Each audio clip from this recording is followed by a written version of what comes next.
விஜய்க்கு அங்கே போகிறதுக்கு தயக்கம். இவர்களுக்கும் இந்த அரசியல், இவர்கள் அரசியல் பெரிய இந்த அரசியலா? தூய்மை பணியாளர்களில் நைட்டு போய் விஜய் பார்த்துருக்கலாம்ல, வர வச்சார்ல, சேம் அதே தான். இவர்கள் புதுசாக ஒன்று உருட்டுறாங்க, மண்டபம் கிடைக்கவில்லை, போலீஸ் பர்மிஷன் தரவில்லை அப்படின்னு. இந்த மண்டபம்லாம் புக் பண்ணி வச்சுருக்காங்க, போலீஸுக்கும் அது தெரியும். ஆனால் இவர்கள் போலீஸ்கிட்ட பர்மிஷனே வாங்கலை. இது கேட்டால் கொடுக்கறதுக்கு அவங்க ரெடியாக இருந்தாங்க. அப்புறம் போலீஸ் பர்மிஷன் தரலன்னா என்ன நியாயம்? அழுதாரு, காலில் விழுந்தார், மன்னிப்பு கேட்டார்ன்றதுலாம் அவர் விஜய். காலில் விழுந்தாராமா? அங்கே என்ன நடக்குதுன்னு இதாகலை, வெளியே வந்து யாரும் சொல்லலை. அதுக்குள்ளேயும் காலில் விழுந்தார், கதறி அழுதார். அரசியல் பண்ணீங்கயா, முறையான அரசியல். எப்போ பார்த்தாலும் இதுதான் பண்ணிக்கிட்டு இருக்கிறீங்க. நெல் மூட்டைகள் தேங்கி அது முளைச்சி இன்றைக்கி விவசாயி வாடிக்கிட்டு இருக்கிறான். விளைச்சல் 2 மடங்கு ஆகியும் அதுக்கேட்ட ஏற்பாடு பண்ணல. இத்தனை லட்சம் ஏக்கர் பாதிக்கப்பட்டிருக்குது. இந்த மாதிரி டீட்டெயில் எதுவுமே இல்லை. அங்கே நெல்மணிகளுக்காக வச்சுக்கிட்டு ஏக்கர் கணக்கில் இது பண்ணி இந்த விவசாயிகள் வாடிக்கிட்டு இருக்கிற நேரத்தில் முதலமைச்சர் பைசன் படம் பார்த்து ரிவ்யூ எழுதிட்டு இருக்காரு. அடிக்கணும்ல. நீங்கள் உங்களை அன்புமணி ஒரு ஆளாக மதிக்க மாட்டீங்க. ஆனால் அவர் தினம் தினம் அறிக்கைகள் அவ்வளோ ஸ்ட்ராங்காக வருது. அவ்வளோ ஒரு 9% இருந்த குடிகாரர்கள், இளைஞர்கள், மாணவர்கள் இன்றைக்கி 18% மாறியிருக்காங்கன்னு போட்டு எடுத்து அடிக்கிறார். டேட்டாவோட அடிக்கிறார்ல. ஏன் உங்களுக்கு என்ன? நீங்கள் தான் பெரிய ஸ்ட்ராட்டஜிஸ்ட், விர்ச்சுவல் வாரியர்ஸ். அவர் ஒரு ஸ்ட்ராட்டஜிஸ்ட். முதலமைச்சரே எதிர்கட்சி தலைவர் ஆக்கின அளவுக்கு திறமை வாய்ந்தவர். இன்னை வரைக்கும் அவங்கள்ட்ட ஒரு ஒருங்கிணைப்பு இருக்குதா? ஒரு நிர்வாகி இருக்கானா? எல்லாம் ஓடி ஒளிர் ஆட்களை தானே இருக்காங்க. முக்கியமாக சொன்னால் சிடிஆர் நிர்மல்குமார், புஷி ஆனந்த், அப்புறமேட்டு ஆதவர்ஜி, அவங்களே புஷி ஆனந்த் எல்லாமே ஜீரோ. இந்த ஜீரோவில் எது பெரிய ஜீரோன்னு பார்க்குறதா? பெரிய ஜீரோ, இது சின்ன ஜீரோ, இது சின்ன ஜீரோ அப்படின்னு எல்லாம் ஜீரோ தான். பாயிண்டடாக அடிக்கணுமா வேணாவா? நிச்சயமாக. எடப்பாடி அடிக்கிறார்ல, ராம்தாஸ் அடிக்கிறார்ல, நயினார் அடிக்கிறார்ல, மற்ற தலைவர்கள்லாம் அடிக்கிறாங்கல்ல. அண்ணாமலை அடி எப்படி இருக்குது? நறுக்குனுதா?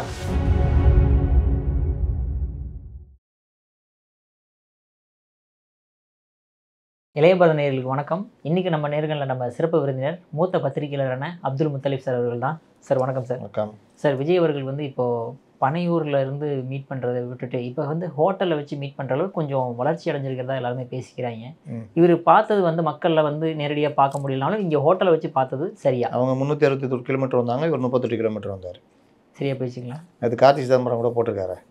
மலை நோக்கி முகமது செல்லவில்லையெனில் மலை முகமது நோக்கி வரும் அப்படின்னு ஒரு பழைய பழமொழி இருக்குது. அப்படின்னு இது நம்ம ஏன் இதை விமர்சிக்கிறோம் அப்படின்னா, விஜய் வந்து சாதாரணமாக அவர் செயல்பாடுகள் எல்லாம் பண்ணிக்கிட்டு டே டு டே ஆக்டிவிட்டீஸு அது இதுன்னு எல்லாம் பண்ணிவிட்டு ஒரு அரசியல் கட்சியாக இயங்கிக்கிட்டே இருந்து இந்த கரூர் சம்பவத்தினால மனம் உடைந்து போய் அவரால் இது பண்ண முடியல, அங்கே போக முடியல, அவருக்கு கல்யாண மண்டபம் தரலை, போலீஸ் பர்மிஷன் கேட்டும் கொடுக்கல, அதனால் வேறு வழி இல்லாமல் இங்கே கூப்பிட்றாருன்னா நம்ம ஒன்றும் சொல்ல முடியாது, கரெக்டு தான் அப்படின்னு சொல்லலாம். உங்களுடைய அரசியல் கட்சி செயல்படுதா இல்லையானே தெரியாது. எல்லா காலத்துலேயுமே அது ஓரங்கட்டின வண்டி தான் அது. இன்னொன்று, இவர்கள் புதுசாக ஒன்று உருட்டுறாங்க, மண்டபம் கிடைக்கவில்லை, போலீஸ் பர்மிஷன் தரவில்லை அப்படின்னு. மண்டபம் இவர்கள் புக் பண்ணி எந்த இடத்துலன்னு கூட நான் சொல்கிறேன். கேஆர்வி மஹால், வேலுசாமிபுரம், கரூர். இந்த மண்டபம் வந்து பிஜேபிக்காரருக்கு சொந்தமானது. விஜயபாஸ்கிட்ட சொல்லி 2 நாள் புக் பண்ணி வச்சுருந்தாங்க, போன சனி ஞாயிறு. அப்புறம் இவங்க எதுவுமே பதில் சொல்லலை. அவர் சண்டை போட்டு அந்த மாவட்ட செயலர்கிட்ட பாதி அமௌண்ட்டு கட்டணும்னு சொல்லியிருக்காரு.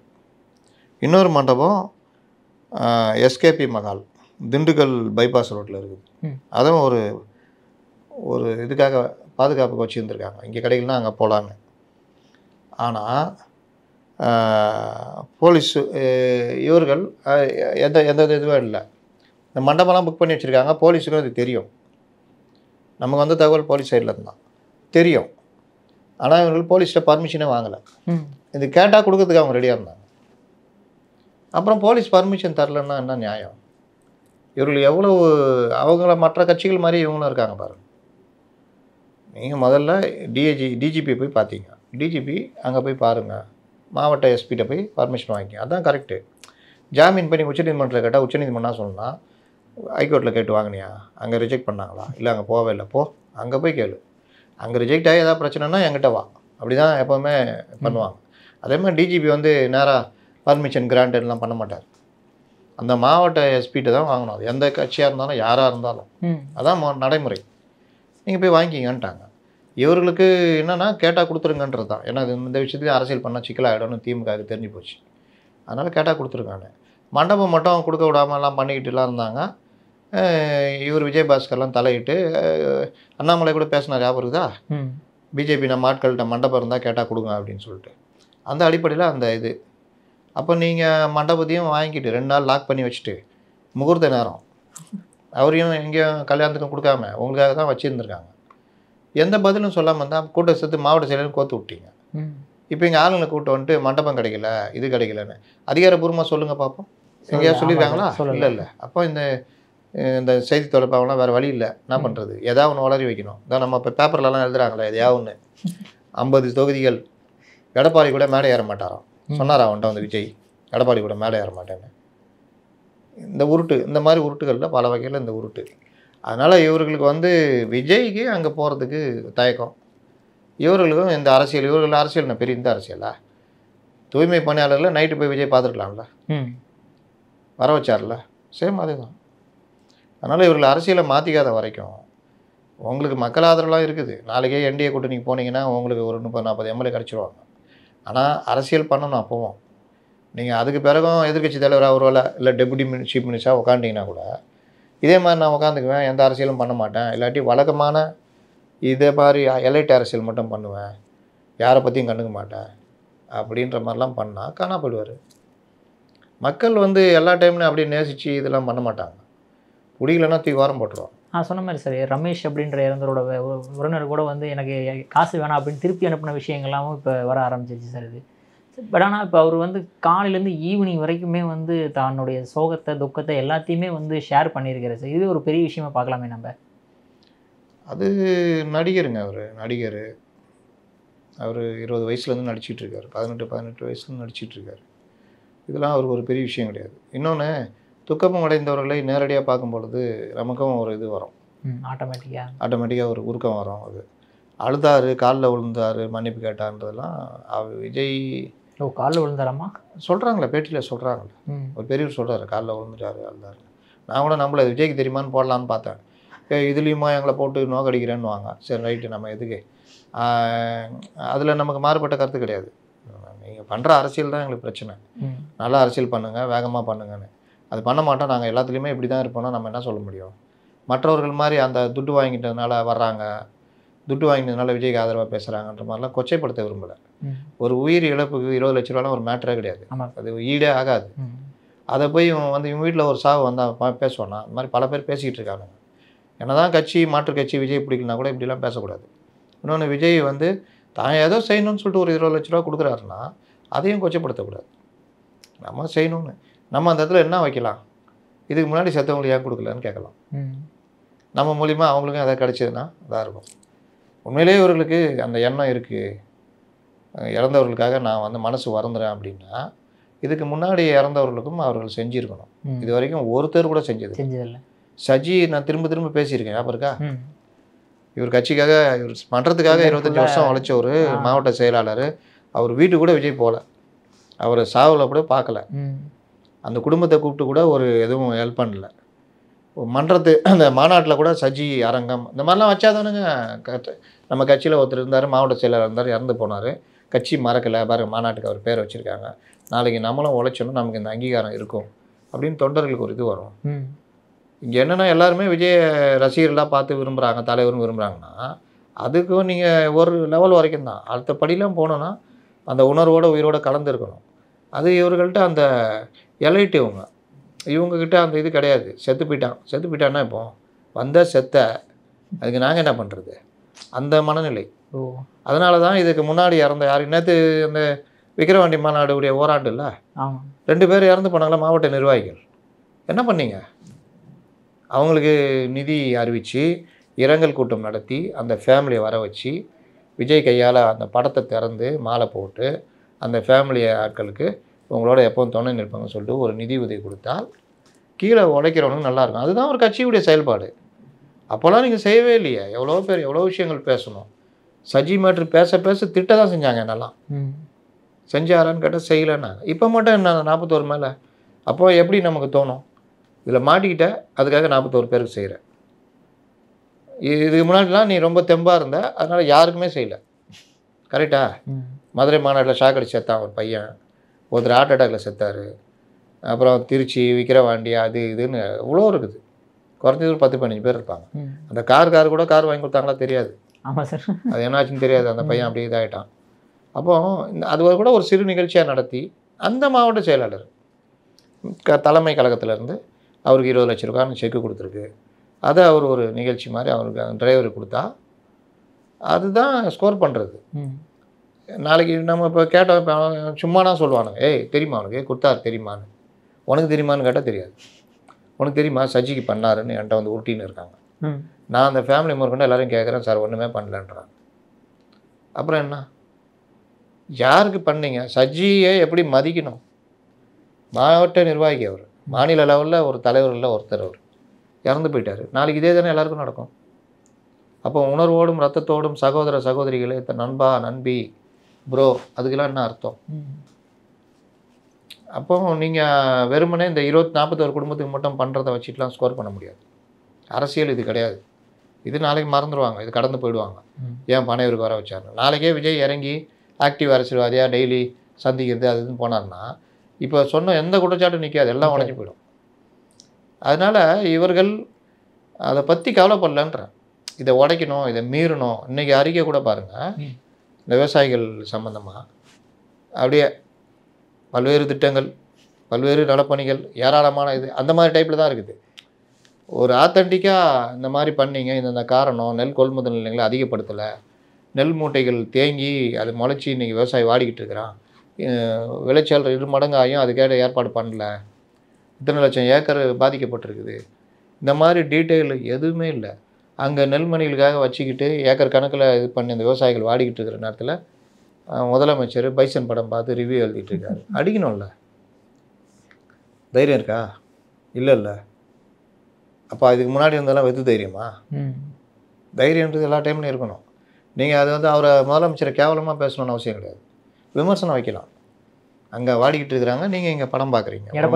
அவர்கள் கரெக்டாக அவர் பண்ணார்ல, அவர் என்ன திட்டவா செஞ்சார்?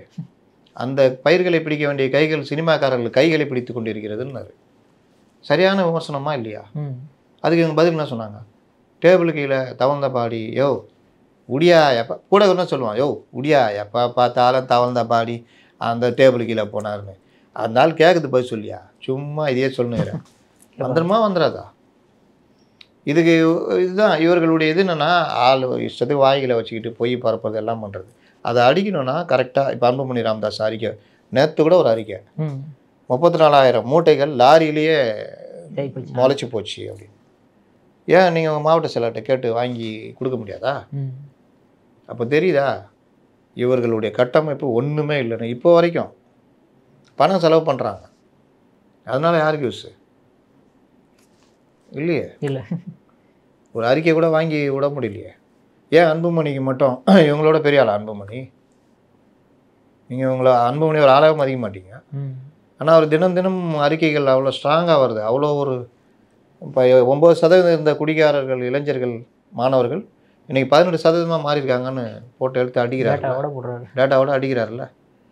ஏன் உங்களுக்கு என்ன? நீங்கள் தான் பெரிய strategist, virtual warriors.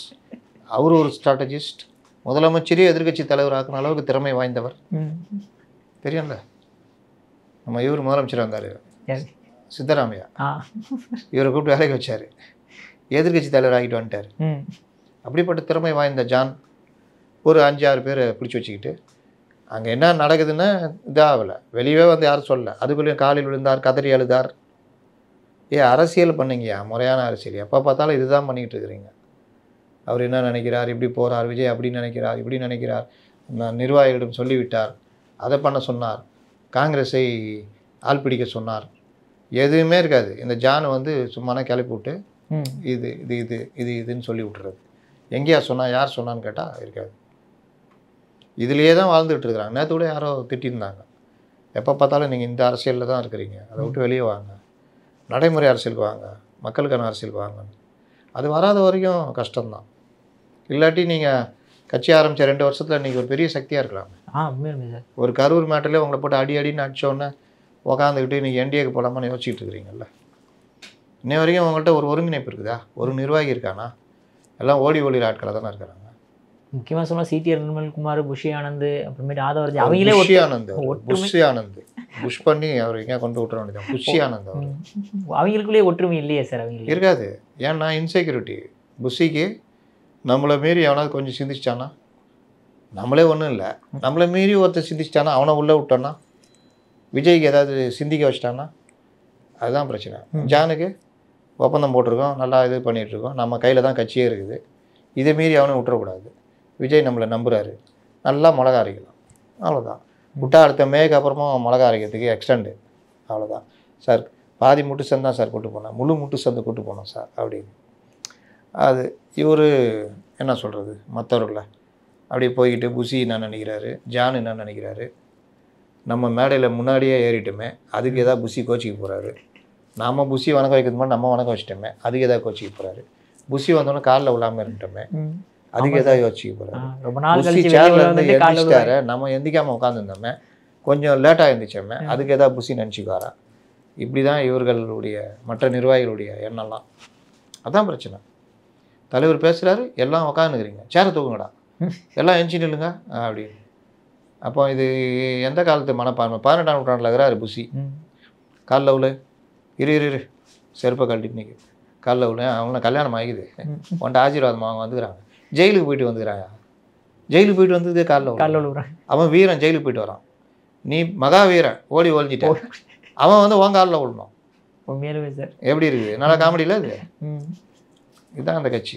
Okay sir. இப்போ இருக்கக்கூடிய சுச்சுவேஷனில் முதல்ல ஆரம்பத்தில் என்ன பேசினாங்கன்னா காங்கிரஸோட கூட்டணி போக வாய்ப்புகள் உண்டு அப்படின்னாங்க. அப்புறமேட்டு என்டிஏ கூட்டணினாங்க, அடுத்து ட்ரம்ப் கட்சியோட கூட்டணி, அடுத்து பிரசாந்த் கிஷோருடைய பீகார் கட்சியோட கூட்டணி, அடுத்து தெலுங்கானாவில் ரேவந்த் ரெட்டியோட கூட்டணி, அடுத்து பவன் கல்யாணம். இப்படியே நம்ம ஆளுங்களுக்கு எழுத ஒன்றும் முடியல, இன்னைக்கு கூட அதை எழுதி வச்சுக்கிறான்.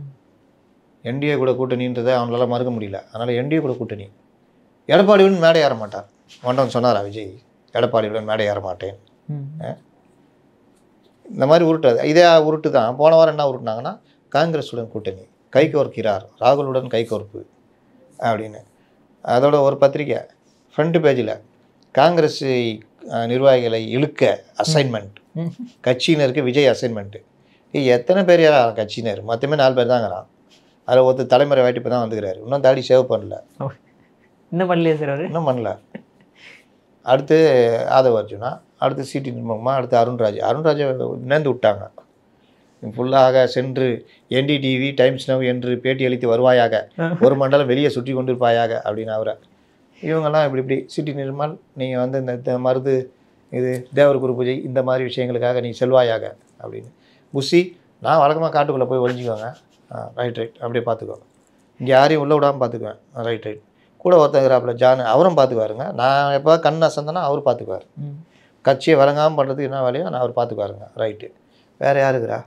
வேறு யாரும் இல்லை. பெண் பிரதிநிதி அவங்க இருக்காங்க, வழக்கமாக மேடை போட்டால் வந்து நின்றுவாங்க. சொன்ன மாதிரி சார் அங்கே யாருமே இல்லை சார் அந்த அளவுக்கு பேச்சு திறமையோட வெளியே வந்து பேசுறது. எங்கள் தலைவருக்கே பேச வராது, அப்புறம் இல்லை மற்றவங்களுக்கு பேச சொல்கிறேன், அதானே கணக்கு. அவன் சொல்லுவார்ல வடிவேலு, ஏய் இவன் தான்டா புதுசாக நம்ம வேலைக்கு கற்றுக்குறோம், தொழில்கள் கற்றி கொடுத்துறாங்க, வாங்க முதலாளி உங்களுக்கே கற்றுத்தரல அவனுக்கு போய் செலுத்துறோமா அப்படின்னு. அந்த மாதிரி இவருக்கே பேச வராது. பொதுச்செயலாளர் அதை விட பெரிய சொல்லின் செல்வர், அப்படி பைக்கை பிடிச்ச ஆரம்பிச்சிக்கா, அப்படியே அங்கே ஐரோப்பாவில் ஆரம்பித்து அப்படி அமெரிக்கா போயிட்டு அப்படி வந்து சென்னையில் முடிச்சாருன்னா முடிஞ்சிடும் கதை எல்லாம். அப்படி ஆடி போய் அப்படியே இதாகிடுவான். அரசியல் இது அறிவு அப்படியே மண்டையில் ஏற்றிட்டு போவோம். எல்லாமே ஜீரோ. இந்த ஜீரோவில் எது பெரிய ஜீரோன்னு பார்க்குறதா? பெரிய ஜீரோ, இது சின்ன ஜீரோ, இது சின்ன ஜீரோ அப்படின்னு எல்லாம் ஜீரோ தான். அதனால் அதான் பிரச்சனை. அதெல்லாம் வந்து இவங்களுக்கு பேச வராது, அவங்களுக்கு பேச வராதுன்னா பேசவே வராது தான். அதுவும் எவனாவது 5 நிமிஷம் பேசிட்டான் வச்சுக்கிங்க, அப்புறமா அவன் வேண்டிக்குவான், தலைவா ஆண்டவனே 5.5 நிமிஷம் பேசணும் விஜய், இல்லாட்டி இந்த புஷி என் தாலி அறுத்துருவார் அப்படின்னு. விஜய் 4.5 நிமிஷம் பேசுறது, தலைவரே 5 நிமிஷம் பேசி 4.5 நிமிஷம் பேசுகிற, நீ 5 நிமிஷம் பேசுகிற, தலைவருக்கு எதிராக நடுக்கிறியா அப்படின்னு கட்டம் கட்டுருவாங்க. அதனால தான் பிரச்சனை. இவர்கள் அதை தாண்டி வரணும். நாளைக்கே என்டிஏ கூட்டணிக்கே போகிறாங்க, ஒரு 40-50 எம்எல்ஏ ஜெயிச்சா கூட என்ன பண்ணணும்? அரசியல் பண்ணணும்ல. உங்கள் ஜெயிக்க விட்டு அப்படியே தம்பி விஜய் வாங்க, வீட்டிலே இருப்பீங்களா? வீட்டிலே தாங்க இருப்பேன். சரி ரைட்டு. எப்போவாவது வெளியே வந்து கையாட்டுவீங்களா? கையாட்டுறேன் சார். சரி ரைட்டு. புஷி நீங்கள்? அவருக்கு பின்னாடி இருந்து கையாட்டுவேன் சார். ரைட்டு. ஆதவ் நான் நின்னாலே 2 பேருக்கு மேலே தெரியும் சார். அதனால் பிரச்சனை இல்லை. ரைட்டு. நீங்கள் எல்லாம் தேர்தல் பிரச்சாரம் பண்ணுங்கப்பா. எம்எல்ஏ ஜெயிச்சிட்டிங்களா? ஜெயிச்சிட்டிங்க. என்ன பண்ணுவீங்க? சார் சட்டசபையில். ஆனால் ஒன்று மட்டும் அவங்களுக்கு பிரச்சனையே இல்லைங்க. பாதி நாள் சட்டசபைக்கு வர மாட்டார் விஜய். எதிர்கட்சி தலைவர் வரவே மாட்டார். விஜயகாந்த் கூட வந்துட்டு 1/2 மணி நேரத்தில் போயிடுவார். இவர் வரவே மாட்டார். அதனால் எந்த வகையிலும் பிரச்சனை இல்லை. புஷிக்கு பேச வராது. மற்ற யாருக்கும் பெருசாக பிரச்சனை இல்லை. அப்படியே உட்காந்துட்டு எஞ்சி போயிட வேண்டியதான். ஆதவ் சொல்லுவார், எனக்கு ராஜ்யசபா தான் இது, 50 பேர் ஜெயிச்சிக்கிறோம், ராஜ்யசபா வாங்கி கொடுத்துருவேன், டெல்லி போய் உட்காந்துக்கிறேன்னுவார். சரி இப்போ அங்கேருந்து டேராடூன் போயிடுவார் அவர். முடிஞ்சிச்சு கதை. இது இப்படியே உருட்டிக்கின்னு எதிர்ப்பே இல்லாமல் ஜாலியாக போக வேண்டியதான்.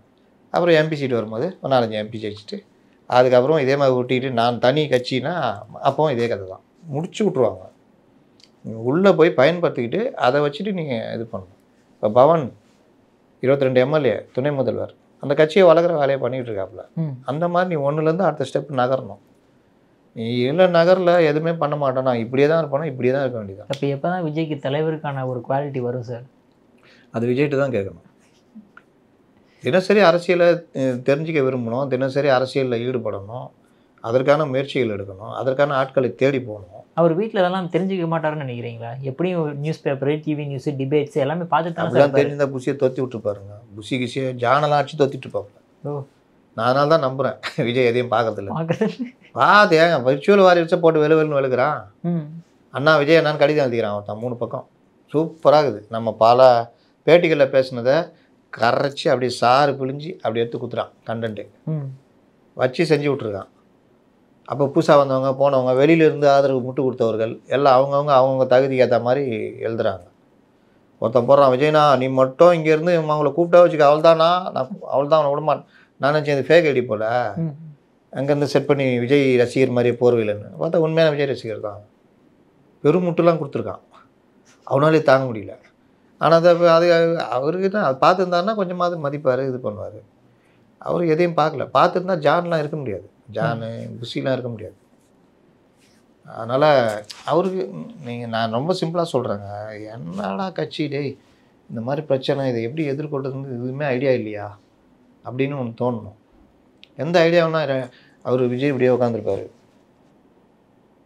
இவர் வருவார், தலைவர் என்ன பண்ணுறாரு இப்படியே உட்காந்து, நம்ம ஓரம் போய் இவர் அப்படி தலைவரை பார்த்துட்டு இருக்காரு, தலைவர் அப்படின்னா இவரும் அப்படி. ஜானு அவர் ஒரு மூலையில் குந்த வச்சு உட்காந்துட்டு வெளியே பார்த்துட்டு இருப்பார், அவனா புதுசாக கட்சிக்கு சேர வர்றானா விடக்கூடாது அப்படின்னு. ஆதவ் வந்து பார்ப்பார், நல்லா கவலையாகிறாங்க, என்ன பண்ணுறது, சரி நம்மளும் கவலையாக உட்காரலாமா, வேணாம் உள்ளே போனால் தானே சிக்கல், வெளியே சுற்றின்னு இருப்போம். அருண்ராஜ் பார்ப்பார், டைம்ஸ் நவ் காலிங், ஏதோ வந்துடுறாங்க, அவள் தான் அவர். இப்படி தான் கட்சினா என்ன, வந்தால் உட்காந்து பேசணும், என்னங்க பண்ணணும், என்ன பண்ணலாம், அடுத்து என்ன பண்ணலாம், வெளியில் இப்படி தகவல் ஓடுது, என்னென்ன பண்ணலாம், மாவட்ட நிர்வாகிகள் மாநில நிர்வாகிகளை கூப்பிட்டு வச்சு ஒரு ஆலோசனை பண்ணுவோம், கட்சியோட நிலைப்பாடை கொண்டு போவோம். எல்லாம் மண்டை காஞ்சி போய் கிடக்குறான், அவங்க போட்டு அடிக்கிறான். 5 பேர் உட்காந்து ஒரு ஆள் அடிச்சுன்னுக்கிறான். இப்போ பாவம் 2 பேர் சேர்ந்துட்டாங்க. இப்போ தாவேக்காக்கு இந்த தாவேக்கா இவர் ஒருத்தர் இளைஞர் மக்கள் கட்சி காமேஷ் 2 பேரையும் விட்டுறாங்க. காமேஷ் வரலன்னா அந்த பாய் இவங்களை வச்சுக்கிறனால 2 பேர் தாவேக்காக்கு ஒருத்தர் மாற்றி மற்றவங்களை சண்டை போட்டுனுக்கிறாங்க. இருந்தாலும் எவ்வளோ தான் முட்டு கொடுக்க முடியும், அவங்களுக்கு என்ன தான் தகவல் கிடைக்கும். அப்போது இங்கே உட்காந்துட்டு இவர்கள் பயங்கரமாக கேள்வி கேட்குறது, கிண்டல் பண்ணுறது எல்லாம் நடக்குது. அப்போ அதெல்லாம் தாங்கிக்கிட்டு பாவம் அவங்க உட்காந்து போராடிட்டு இருக்கிறாங்க. அப்போ நீங்கள் மாவட்ட லெவலில் கூட்டங்கிட்ட நடத்தி அவர்களை கூப்பிட்டு இதுதான் கட்சி நிலைப்பாடு, இப்படி போகிறோம், எதுவுமே இல்லையே, என்ன நிலைப்பாடுன்னு கூட தெரியலையே. 1 மாதமாக நான்லாம் நேரத்துலாம் கூட கேட்டுருந்தேன், 1 மாதமாக நாட்டில் எதுவுமே நடக்கலையா? துக்க வீட்டுக்காரனா வேலையை பார்க்க ஆரம்பிச்சிட்டான். ஆமாம் சார். நீ உக்காந்துக்கிட்டு இப்படி உட்காந்துன்னா அர்த்தம், அப்படியே வந்தேன்னா என்னது நல்ல படம் ஓடுது பார், சூப்பராக இருக்குது பார். ஆமாம்மா இது அந்த படம் இல்லை, ஆமாம் இப்போ லேட்டஸ்ட்டாக வந்து, ஆமாம் தமிழில் டப்பிங் இல்லையாண்ணா, இல்லை எனக்கு இங்கிலீஷ் புரியாது, எனக்கு புரியாதுண்ணா, அப்போ எஞ்சி வெளியே போ சரிண்ணா, அதுதான். இப்படியே 1 மாதம் ஓட்டினா நீங்கள் ஏதாவது நீங்கள் சொன்ன கேட்டிங்களா பேப்பர் படிப்பாரா பண்ணானே, பேப்பர் படித்தா கொந்தளிச்சு போயிருப்பாரு. என்னையா விவசாயிகளுக்கு என்னையா நடக்குது, நெல் கொள்முதல் மையமே திறக்கல, இவ்வளோ நடக்குது, இவ்வளோ அநியாயம் நடக்குது.